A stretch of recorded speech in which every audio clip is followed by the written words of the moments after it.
নমস্কাৰ প্ৰিয় শ্ৰোতা দৰ্শক মই উদয় শংকৰ শৰ্মাই আবৃত্তি কৰিবলৈ লৈছোঁ এটি কবিতা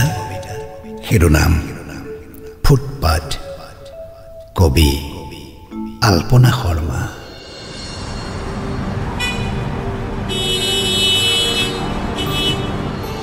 ব্যস্ত ফুটপাথ অবিৰাম গতি কাৰো ৰবৰ অৱকাশ নাই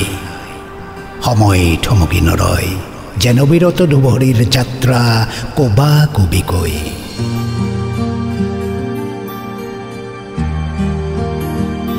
ডেকা গাভৰু আবাল বৃদ্ধজনৰ প্ৰত্যাহিক ধৰা বন্ধা ক্লান্ত অৱয়ব সংগ্ৰামী জীৱনে সাৰ পায় ফুটপাথৰ বুকুত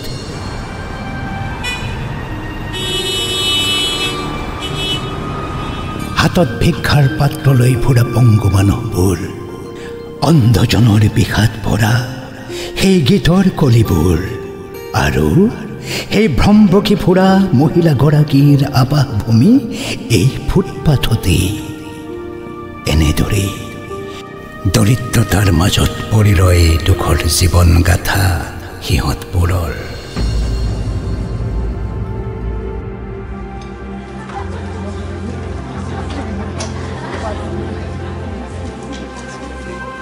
ৰঙীন কাপোৰৰ চিকমিকনিৰ চমক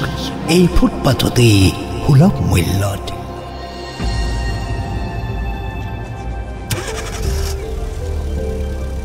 সন্ধিয়া কোলাহল বাঢ়ে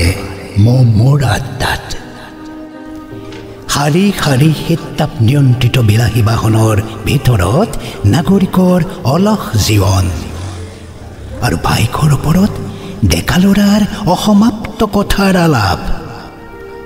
কেতিয়াবা সহায়ৰ হাত আগবঢ়ায় কিন্তু হঠাতে স্থবিৰতা আহে সংগ্ৰামী মনৰ গতিত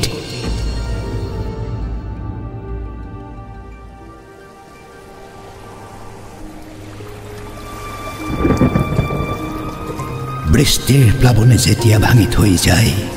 বাৰিষাৰ বালিঘৰ ফুটপাথৰ বুকুৰ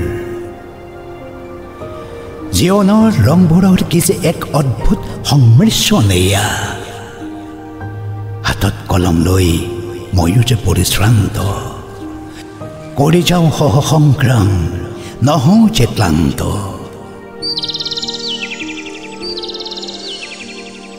ধন্যবাদ।